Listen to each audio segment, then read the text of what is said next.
नमस्कार पब्लिक, कसे आहात तुम्ही सगळे. तर आत्ता तुम्हाला कळलं असेल की हा व्लॉग कसला आहे आणि काय आहे. तर हा पूर्ण व्लॉग कंटिन्यू करा आणि येस, काही इग्नोर करायचं असेल माझ्या व्लॉगमध्ये तर माझा आवाज इग्नोर करा, कारण मला खूप जास्त सर्दी खोकला झाला आहे आणि म्हणूनच मला हे पोस्ट करायला खूप वेळ लागतो. तर हा शिव आहे आणि मी त्याला विचारत होते की तुला लावायचं का, गोरं व्हायचं का, तर तो बोलला नाही.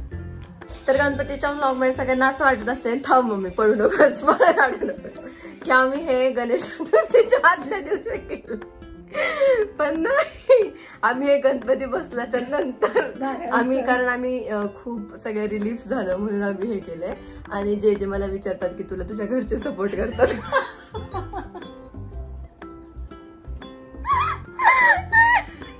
तर अशा प्रत्येक गोष्टीमध्ये मला माझे घरचे पूर्णपणे सपोर्ट करतात. माझी मम्मी पप्पा, उलट मला मम्मी माझी सारखी सांगत असते की आज तू व्हिडिओ नाही टाकलाय तर तू आज का नाही टाकला आणि हे नाही केलं ते नाही केलं. सो येस गाईज, माझ्या घरचे मला भरभरून सपोर्ट करतात आणि this is for my relatives bro, मेरे को मेरे घरवाले सपोर्ट करते हैं. ओके, सो ओके, तर मग आता सुरू करूया डेकोरेशनला. सो गाईज, आम्ही गणपतीचं डेकोरेशन करायचं होतं आणि ह्यावेळी मी असं ठरवलेलं ना की काही पण होऊ दे भाई, काही पण होऊ दे, गणपतीचं डेकोरेशन हे आदल्या दिवशी मी पूर्ण करणार म्हणजे करणारच.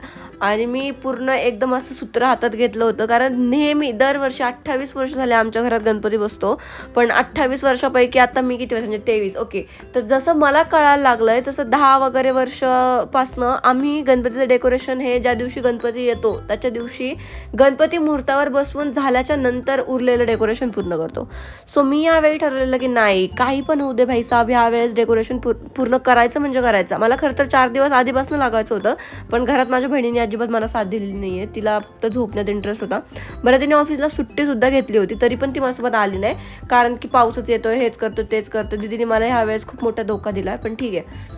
जनरली गर्लफ्रेंड बॉयफ्रेंड लोक धोका देतात, पण मला घरात माझ्या दीदीने धोका दिलाय. आणि मग ऐन दिवशी, दुसऱ्या दिवशी गणपती बसणार होता, त्याच्या आदल्या दिवशी पण ती बोलली की पाऊस येतोय, आता कसं जायचं वगैरे. तर मम्मीला मी म्हणलं चल आता तू. मग मी आणि मम्मी गेलो आणि माझ्या डोक्यामध्ये थीम होती की मी आत्ता हे जे गाईचं हे इतकं सुंदर दिसत होतं आणि मी जे आत्ता हे करते तर माझ्या डोक्यात त्याच्या जागी गुलाबाची फुलं लावायचं होतं.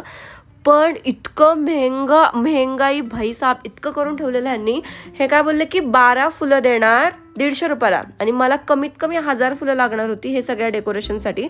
सो मग मी ते कॅल्क्युलेशन केलं तर ते 7-8 हजार रुपये जात होते. मग मी काय विचार केला की गरज नाही आहे मला की मी तीच फुलं घेऊ, आणि जर ती फुलं घेतली पण असती तर पण त्याच्यामध्ये गॅप राहत होता. मी आता जितक्या पण लोकांचं पाहिलं तर त्याच्यामध्ये गॅप राहत होता. तर मग मी काय केलं की कोणत्या पण लाल रंगाची फुलं मला दिसतील तर मी ते घेऊन येणार. सो मग मला ही फुलंच्या माळा दिसल्या, मग आम्ही ती एक एक माळ कापून आम्ही प्रॉपर ते डेकोरेशन केलं. रात्रीच्या 5 वाजेपर्यंत मी आणि मम्मी आम्ही दोघीजणी मिळून हे डेकोरेशन केलं, कारण दीदीला बरं वाटत नव्हतं. सो ती झोपलेली गोळी खाऊन. आणि मग आम्ही मस्त डेकोरेशन केलं. पप्पा नव्हते घरी, कारण पप्पांचा स्कूलमध्ये गणपती बसवायचा होता. सो ते नेक्स्ट डेला येणार होते गणपती बसवायला तिकडून इकडे. And this is the final look guys. इतकं सुंदर दिसत होतं. आणि माझी मम्मी मला काय बोलली माहिती आहे की मी 28 वर्ष झाले आपल्या घरात गणपती आहे, मला सगळ्यात जास्त हे डेकोरेशन आवडलं. So I was like oh my God. आणि खरंच हे डेकोरेशन इतकं सुंदर दिसत होतं. आणि फायनली मग दुसऱ्या दिवशी सकाळी आमची दीदी मस्त उठून आली आणि म्हणजे वाव खूप छान दिसते वगैरे वगैरे. मग मम्मीने तिला बोललं की ठीक आहे, मग आता तू रांगोळी वगैरे काढ वगैरे.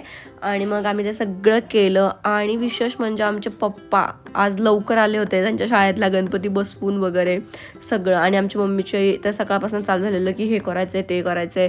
आणि 1चा मुहूर्त सांगितलेला आम्हाला की 1 वाजता बसवायचा, पण खरं तर 2चा मुहूर्त होता.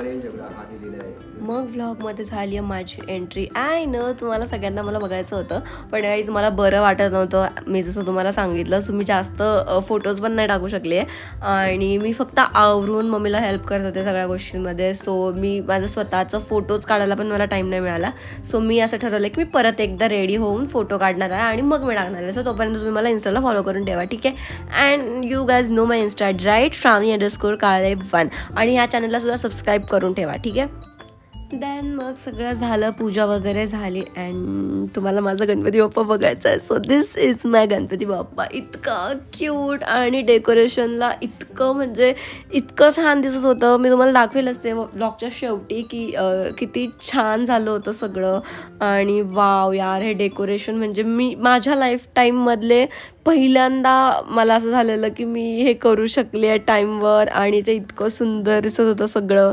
सो फायनली आमचे बाप्पा आले. आणि दरवर्षी ॲक्च्युली आम्ही गावाला गणपती बसवतो, पण मग आम्हाला जाता येत नाही, म्हणून मम्मीने ह्यावर्षी काय बोलली की आपण तुमच्यासोबतच इकडे ह्या घरी गणपती बसवूयात. कारण दरवर्षी आमचा गणपती गावाच्या घरी असतो, कारण तिकडे सगळं प्रॉपर भेटत जातं. सो दुर्वा झालं, हे झालं, ते झालं, पण यावर्षी नाही, आम्ही हट्टाने इकडे गणपती बसवला.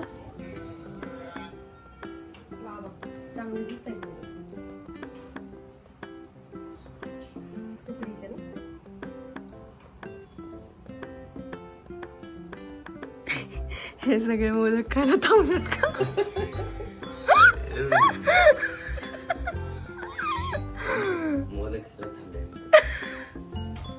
सो गाईज, तुम्ही सगळे अगदीच समजू शकता की आपल्याला सगळ्यांनाच मोदक किती फेवरेट आहेत. अँड येस, मला पण अगदीच मोदक खायचे होते. सो मी आता हा व्लॉग एंड करत आहे, आणि मी पण खूप सारे मोदक खाणार आहे. सो तुम्ही पण ह्याच्यातले घेऊन खाऊ नाही शकत, पण बघू शकता. Till then bye bye. Subscribe करा, लाईक करा, कमेंट करा, शेअर करा.